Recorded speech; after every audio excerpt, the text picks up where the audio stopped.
میرے محترم عزیز دوستوں اور بزرگوں، اللہ کے نبی صلی اللہ علیہ وسلم نے اور اسلام نے ہماری ہر بات کے اندر رہنمائی فرمائی ہے۔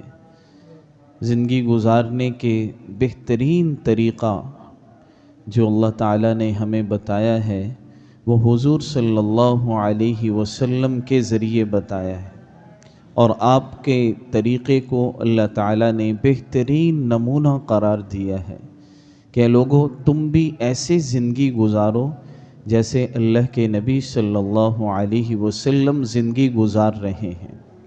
اور یہ میرے محبوب ہیں، جو انسان بھی ان جیسی زندگی گزارے گا وہ بھی اللہ کا محبوب بن جائے گا۔ تو اللہ کے نبی نے موقع پر ہماری رہنمائی فرمائی ہے کہ یہ کام کیسے کرنا ہے، یہ کیسے کرنا ہے۔ صحیح آداب ہر کام کو کرنے کے اللہ کے نبی نے ہمیں بتائے ہیں۔ بیت الخلاء سے لے کے بیت اللہ تک ہر کام کا طریقہ اللہ کے نبی نے بتایا، صحابہ کو سکھلایا۔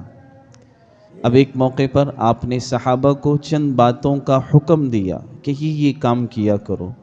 ایک بات آپ نے یہ فرمائی، تشمیت العاطس، اگر تم میں سے کسی بھائی کو چھینک آ جائے تو اس چھینک کا جواب دیا کرو۔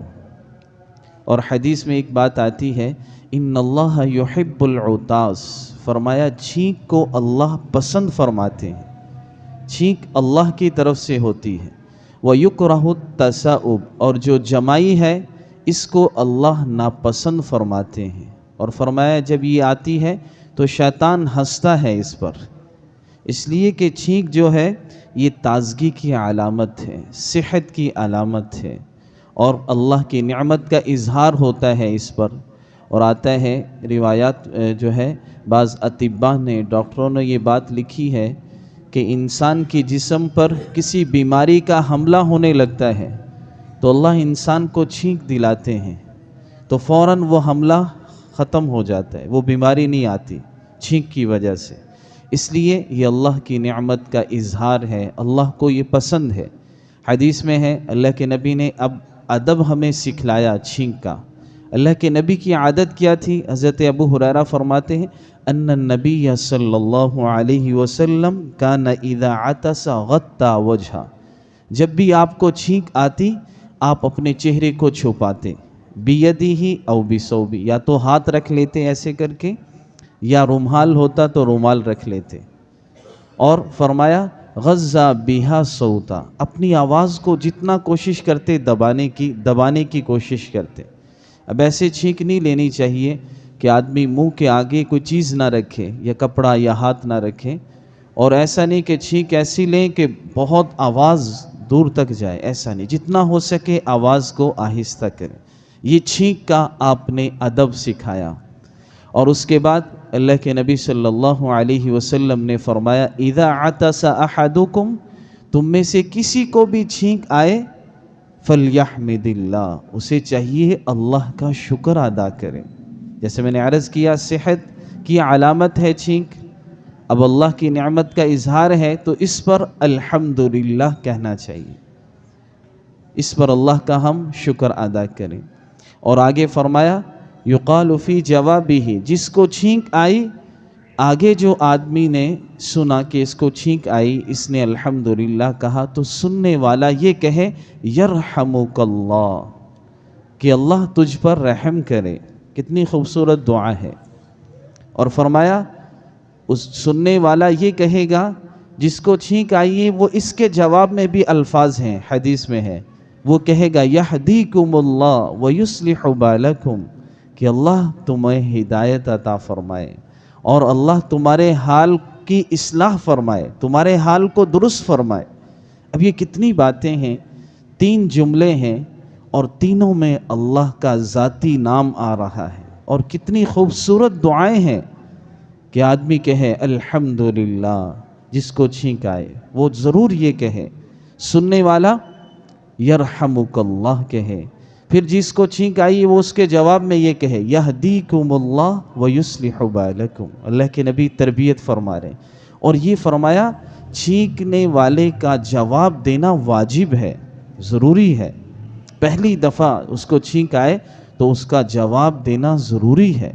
دیکھیے ہم اس کا خیال ہی نہیں کرتے۔ اللہ کے نبی کا حکم ہے تشمیت العاطس، کہ جس کو چھینک آئے اس کا جواب دو۔ حضرت امام داؤد رحمۃ اللہ علیہ بہت بڑے امام ہیں، حدیث کی بہت بڑی کتاب ہے جو ہے آخری سال میں جب لوگ علماء بنتے ہیں، جو طلباء، ان کو پڑھائی جاتی آخری سال میں، سنن ابو داؤد بڑی کتاب ہے۔ حدیث میں آتا ہے روایات میں کہ وہ ایک موقع پر سفر کر رہے تھے، سفر کرتے ہوئے کشتی میں سفر کر رہے تھے، تو ان کی ساتھ والی کشتی میں بیٹھے ہوئے آدمی کو چھینک آ گئی۔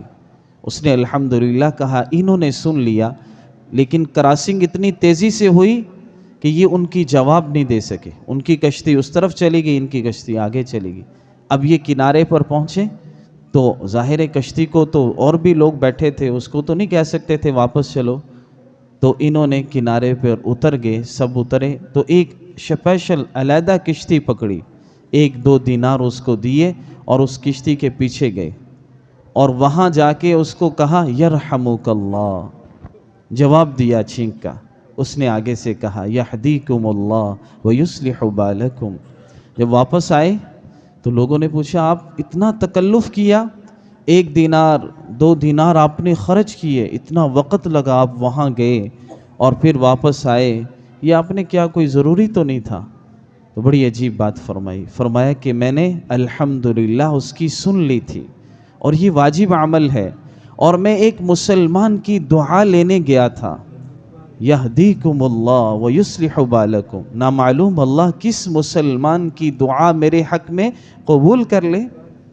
وہ لوگ بڑے بڑے علماء تھے، اللہ والے تھے، لیکن ایک دوسرے کی دعاؤں کے حریص تھے کہ مجھے اس سے دعا مل جائے، مجھے اس سے دعا مل جائے۔ آج ہم دعا کا جو ہے اس کو سوچتے نہیں کہ دعا بھی کوئی چیز ہے، حالانکہ کسی کی دعا مل جائے یہ آدمی کو بہت آگے تک پہنچا دیتی ہے۔ تو اس لیے انہوں نے تکلف کیا، وہاں گئے، اور اس کا تو آج سے ہم بھی نیت کریں، جس کو چھینک آئے وہ الحمدللہ کہے، تو ہم بھی اس کے جواب میں یرحمک اللہ کہیں، اور وہ چھینکنے والا پھر دوبارہ دعا دے یہدیکم اللہ ویصلح بالکم۔ اب حدیث میں ہے کیا ہر دفعہ چھینک آئے گی جواب دینا ضروری ہے؟ اللہ کے نبی کا فرمان ہے کسی کو چھینک 1 دفعہ آئی آپ جواب دیں، دوبارہ آ گئی دوبارہ بھی جواب دے دیں، تیسری دفعہ آ جائے پھر بھی جواب دے دیں، چوتھی مرتبہ آئے پھر جواب دینا ضروری نہیں ہے۔ ایک صحابی کو حضور کی مجلس میں بیٹھے تھے، آپ کو اس کو چھینک آئی، آپ نے اس کا جواب دیا، اس نے الحمدللہ کہا، آپ نے یرحمک اللہ کہا، اس نے آگے سے جواب دیا، 2 دفعہ ایسے مزید ہوا۔ جب تیسری دفعہ اس کو چھینک آئی تو اب آپ نے جواب نہیں دیا۔ صحابہ بڑے ڈرتے تھے کہیں حضور ناراض تو نہیں ہوگے، فرمایا یا رسول اللہ آپ نے جواب نہیں دیا، فرمایا اترکو رجل مزکوم، کہ اس آدمی کو تو زکام ہے، یہ بیماری کی وجہ سے آ رہی، اب ہر دفعہ جواب دینا ضروری نہیں ہے، بس 3 دفعہ دے دیا کافی ہے۔ اور اسی طرح یہ بھی ہے کہ جو آدمی جس کو چھینک آئے ہر ایک کا جواب بھی نہیں ہے، بلکہ اس کا جواب ہے جو اس پر الحمدللہ کہے۔ ایک صحابی بیٹھے ہوئے تھے، 2 صحابہ، مجلس لگی ہوئی تھی، اللہ کے نبی تشریف فرما تھے، ایک کو چھینک آئی، آپ نے کہا یرحم، اس نے کہا الحمدللہ، آپ نے جواب میں کہا یرحمک اللہ۔ تھوڑی دیر بعد ایک اور شخص کو چھینک آئی، اس نے الحمدللہ نہیں کہا، آپ نے بھی جواب نہیں دیا۔ کسی نے کہا یا رسول اللہ اس کو بھی چھینک آئی ہے، آپ نے جواب نہیں دیا، فرمایا اس نے الحمدللہ نہیں کہا۔ تو یہ نہیں کہ دل میں آدمی کہے، یہ بھی سیکھنے والی بات ہے، اگر آپ مجلس میں بیٹھے ہیں تو آپ اتنے الفاظ سے کہیں کہ اگلے آدمی کو پتہ چلے کہ آپ الحمدللہ کہہ رہے، پھر وہ آپ کو جواب دیں، آپ بھی اس کا جواب دل میں نہیں، آہستہ نہیں، بلکہ بلند الفاظ سے دیں تاکہ اس کو سن سکیں۔ تو یہ ایک مسئلہ جو اللہ کے نبی نے فرمایا تشمیت العاطس، کہ چھینکنے والے کا جواب دو، تو یہ ہمیں دینا چاہیے، اور یہ بہت بڑا ایک حکم ہے، واجب حکم ہے۔ اسی طرح اللہ کے نبی صلی اللہ علیہ وسلم نے ایک حدیث میں یہ فرمایا افشوا السلام بینکم، کہ سلام کو عام کرو، سلام کیا کرو، عرفت ومن لم تعرف، ہر ایک سے سلام کرو، جس کو پہچانتے ہو جس کو نہیں پہچانتے، ہر ایک کو سلام کرو۔ صحابہ اکرام، ایک حدیث یہ بھی آتا ہے قیامت کی علامات میں سے ایک علامت یہ بھی ہوگی کہ آدمی صرف جاننے والے کو سلام کرے گا، نہ جاننے والے کو سلام نہیں کرے گا. ایسا نہیں کرنا، بلکہ ہر ایک کو سلام کرنا ہے. جس کو آپ جانتے ہیں مسلمان ہے سلام کیجیے. قرآن میں اللہ کا حکم ہے اذا حییتم بتحیۃ فحیوا باحسن منها او ردوها، کہ جب بھی تمہیں سلام کیا جائے اس کا جواب دو، اس سے بہتر جواب دو. یہ حکم ہے. سلام کرنا فرض تو نہیں ہے، واجب تو نہیں ہے، لیکن بہت بڑا عمل ہے. لیکن نبی نے حکم دیا ہے اس کا، بار بار آپ نے فرمایا سلام کو. لیکن سلام کا جواب دینا یہ واجب ہو جاتا ہے، یہ ضروری ہو جاتا ہے. یہ قرآن کی آیت ہے کہ جب بھی تم سے کوئی سلام کرے تو اس کا جواب دو، اس سے بہتر انداز میں دو. یہ اللہ کے نبی نے فرمایا. اللہ کے نبی جب مدینہ گئے، پہلا جو آپ نے حکم مدینہ والوں کو دیا، ایک بس حدیث بیان فرمائی. کچھ صحابہ، کچھ لوگ اس حدیث کو سن کر مسلمان ہو گئے. حضرت عبداللہ بن سلام یہودیوں کے بہت بڑے عالم تھے، بہت پڑھے لکھے آدمی تھے. پرانی کتابیں، بہت پچھلی جتنی کتابیں تھیں، تورات، انجیل، ان کو بہت اچھی طرح یاد تھی. اور کہتے ہیں میں 100 سوال تیار کر کے لایا کہ میں یہ سوال کروں گا کہ تم نبی ہو تو اس کا جواب دو، تم نبی ہو تو اس سارے جواب انہوں نے پچھلی کتابوں سے نکالے کہ نبی کو ان باتوں کا پتہ ہوتا ہے. اللہ کی شان. جب اللہ کے نبی کہتے ہیں میں تو سوال تیار کر کے لایا بڑے اس سے کہ یہ سوال کروں گا، تو اللہ کے نبی کے پاس جب میں پہنچا، لوگ جمع ہوئے، آپ نے ایک حدیث بیان فرمائی تو میں نے سارے سوال میرے وہی ختم ہو گئے کہ میں سمجھ گیا کہ اتنا اچھا کلام نبی کے علاوہ کوئی اور کر ہی نہیں سکتا. آپ نے کیا فرمایا؟